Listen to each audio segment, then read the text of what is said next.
Next हमारे पास आता है टॉपिक जिसमें हम यही देख रहे थे, जो प्री रीनल जो हमारे पास इंट्रा रीनल काजेज हैं, उसमें हमने पहले पढ़ा था एक्यूट ट्यूबुलर नेक्रोसिस। अब नेक्स्ट हम देख लेते हैं एक्यूट इंटरस्टिशियल नेफ्राइटिस।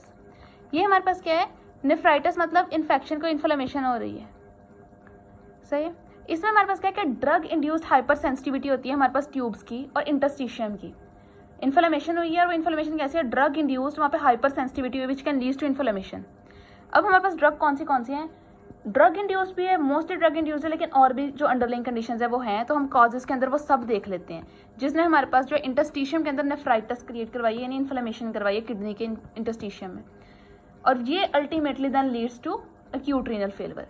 ड्रग हमारे पास पेंसिलिन हो गई, सल्फोनामाइड्स हो गए, रिफेम्पिन, एनसिड्स और डायूरेटिक्स, ये एक्यूट इंटरस्टिशियल नेफ्राइटिस करवा रहे हैं। बैक्टीरिया से कि टीबी, लेजियोनेला, उसके अलावा वायरस है साइटोमेगालो, वेरियस ऑटोइम्यून डिसऑर्डर जैसे कैसेली, शोग्रान या सार्कोडोसिस, जो है वो हमारे पास क्या करवा रहे हैं, acute interstitial nephritis. Clinical symptoms क्या है, नेफ्राइटिस है तो फीवर, ठीक है, रैशेस, ओलिगोयूरिया, हमारे पास फीवर और रैश तो होगा। उसके अलावा ये हाइपर सेंसिटिविटी है तो इओसिनोफिल्स का लेवल जो हमारे पास यूरिन के अंदर ज़्यादा हुआ होता है। उसके अलावा चूंकि ये देन अल्टीमेटली लीड करवा रही है इंटरस्टिशियम के, हमारे पास जो नेफ्राइटिस हो गई है तो अल्टीमेटली लीड करवा रही है हमारे पास कोई इंट्रा रीनल मसला हो गया, जिसकी वजह से हमारे पास जो है एक्यूट रीनल फेलियर हो रहा है। तो क्रिएटिनिन ज़्यादा है, ब्लड यूरिन नाइट्रोजन ज़्यादा है, अगेन ऑस्मोलैरिटी यूरिन की हमारे पास जो कम हो गई है, हाइपर ऑस्मोलर हो गया है, सोडियम की एक्सक्रीशन ज़्यादा है और फ्रैक्शन एक्सक्रीशन ऑफ सोडियम जो है वो भी ज़्यादा है। कॉम्प्लिकेशन क्या है, it can lead to then papillary necrosis, जो कि हम आगे पढ़ते हैं। कोई हाइपर इन्फ्लेमेशन हुई विच कैन हाइपर सेंसिटिविटी हुई which can lead to inflammation. अब और वो हमारे पास जो है वो हो गई एक्यूट इंटरस्टिशियल नेफ्राइटिस, उसने हमारे पास इंटरस्टिशियल में नेफ्राइटिस क्रिएट करवा दिया। अब कॉजेज क्या है, ड्रग्स हो सकती हैं, बैक्टीरिया, वायरस या कोई भी ऑटोइम्यून डिसऑर्डर्स। क्लिनिकल फीचर्स देख लिए, इन्वेस्टिगेशन देख ली, क्योंकि इसने अल्टीमेटली लीड करवाना था हमारे पास एक्यूट रीनल फेलियर को। नेक्स्ट हमारे पास आती है एक्यूट पिपलरी नेक्रोसिस। इसमें हमारे पास क्या है, कोगुलेटिव नेक्रोसिस रहती है जो रीनल पेपिला हैं उनके अंदर। मेन इंपॉर्टेंट चीज़ ग्रॉस हीमाचूरिया है। अब जब हम नेफ्रेटिक सिंड्रोम पढ़ेंगे तो वहाँ पे हमारे पास जो है वो हीमाचूरिया तो होता है, लेकिन वो ग्रॉस नहीं होता, मतलब है कि हमें ब्लड जो है वो बाय नेक का डाई नजर आता है। फ्लैंक्स पेन होगी, वाइट ब्लड सेल हमारे पास यूरिन के अंदर नहीं होंगे। उसके अलावा कॉज क्या हो सकता है हमारे पास इसके अंदर, इसमें भी ड्रग काज हैं, जैसा कि हमारे पास जो है फिनेसिटिन या एस्पिरिन ड्रग्स हो सकती हैं, सब्सटेंस अब्यूज, डायबिटीज मेलाइटिस या सिकल सेल एनीमिया, ये कॉज हो सकती है।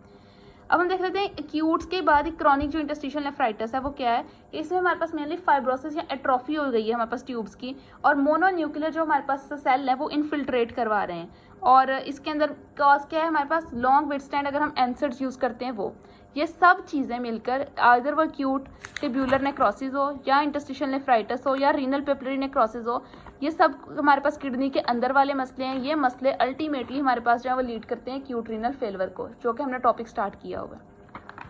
तो हम देख लेते हैं कि पोस्ट रीनल जो एजोटीमिया है वो हमारे पास क्या है। उसमें हमारे पास क्या है कि मैं बताया था कि पोस्ट रीनल अब किडनी से आगे कोई मसला है, ट्यूब्स जो हमारे पास आ रही हैं, जो कलेक्टिंग डक्ट है या जो यूरिनरी सिस्टम है उसके अंदर मसला है। ऑब्स्ट्रक्शन अब को क्या क्या मसले हो सकते हैं, मेल के अंदर प्रोस्टेट इशू, कोई नियोप्लेजिया, कोई ureter stone, these all things.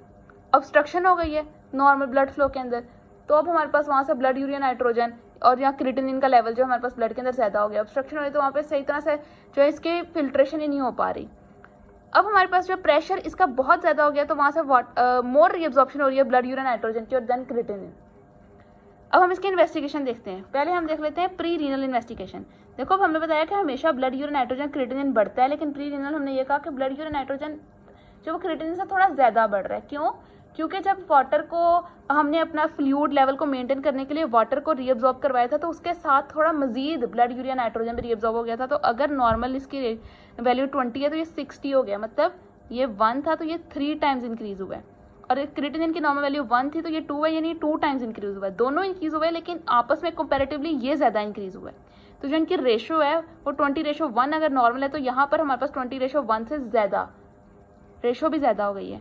तो हमने कहा था वाटर सारा रीअब्जॉर्ब हो गया है तो ऑस्मोलैरिटी हमारे पास जो है वो क्या है, वो कम हो गई, ज़्यादा हो गई है। रीअब्जॉर्ब हो गया ना सारा वाटर, तो वहाँ पे हमारे पास यूरिन कम बना तो बहुत ज़्यादा ऑस्मोलैरिटी हो गई। और उसके अलावा फ्रैक्शन एक्सक्रीशन ऑफ सोडियम और ब्लड जो यूरिनरी नाइट्रोजन था वो कम है। तो ये सारा चार्ट है नॉर्मल। अब इंट्रारीनल में देख लो, किडनी के अंदर नॉर्मली ब्लड यूरिया नाइट्रोजन अगर यहाँ पे 1 था फॉर एग्जांपल तो ये इंक्रीज हो गया 2 गुना तो 2 हो गया। ये भी 1 था तो 2 हो गया। ये अब देखो बराबर इंक्रीज हो रहे हैं, इस तरह नहीं कि इनका आपस में इंक्रीज तो हो रहे हैं लेकिन डिफरेंस ज़्यादा है। क्यों? क्योंकि यहाँ पे तो वाटर रीअब्जॉर्ब हुआ ही नहीं था, किडनी के अपने अंदर ही मसला था। यहाँ पे तो किडनी से पहले ही मसला था ना, यहाँ पे मसला तो किडनी के अपने अंदर था, चाहे वो इंटरस्टिशियल नेक्रोसिस हो, चाहे वो हमारे पास जो है वो इंटरस्टिशियल नेफ्राइटिस हो, चाहे वो हमारे पास जो है वो पिपलरी नेक्रोसिस हो, किडनी के अंदर मसला है। अब किडनी खुद कुछ नहीं कर पा रही, तो जो फर्दर यहाँ पर वाटर रीअब्जॉर्ब हुआ जिसके साथ ब्लड यूरिन नाइट्रोजन जो था वो फर्दर रीअब्जॉर्ब होकर हमारे पास इसका लेवल जो है वो बढ़ा था। अब यहाँ पे कुछ भी नहीं है, तो रेशो ओवरऑल सेम ही है, लेवल बढ़ रहे हैं दोनों के लेकिन रेशो तो सेम ही है ना। अब नेक्स्ट जो है वो हमारे पास है ब्लड रेशो हमारे पास की सेम हो गई, वाटर कोई रीअब्जॉर्ब ही नहीं हुआ था, तो हमारे पास क्या होगा, सारा यूरिन बन गया, ऑस्मोलैरिटी कम हो गई, तो ये हमारे पास ऑस्मोलैरिटी कम आ रही है। उसके अलावा जो यूरिनरी एक्सक्रीशन ऑफ सोडियम है या फ्रैक्शन एक्सक्रीशन ऑफ सोडियम वो हमारे पास ज़्यादा आ रही है, तो ये हमारे पास इंट्रारीनल काज हो गई। अब हम इस तरह पोस्ट्रीनल का चार्ट देख लेते हैं। हमने कहा था पोस्ट्रीनल में ब्लड यूरिन नाइट्रोजन जो हमारे पास इंक्रीज कर रहा है, और यहाँ पर इस जो पोस्ट्रीनल है ना इसके अंदर हमारे पास क्रिएटिनिन और ब्लड यूरिन नाइट्रोजन के इंक्रीज करने के जो हमारे पास लेवल्स हैं बिल्कुल वैसे ही जैसे हमारे पास जो प्री रीनल के अंदर है, और जो बाकी वाला है ये हमारे पास वैसे ही जैसे हमारे पास जो इंट्रारीनल के अंदर है। इसमें हमारे पास क्या है कि blood urine nitrogen as a result इसकी रेशो जो है वो बढ़ रही है, ऑस्मोलैरिटी हमारे पास जो है उसमें यहाँ पे कम हो रही है, और यूरिनरी एक्सक्रीशन या फ्रैक्शन एक्सक्रीशन ऑफ सोडियम जो हमारे पास ज़्यादा हो रही है। ये इसके चार्ट हैं, ये एमसीक्यूज वाले बहुत ज़्यादा इंपॉर्टेंट है, ये भी देख लेने।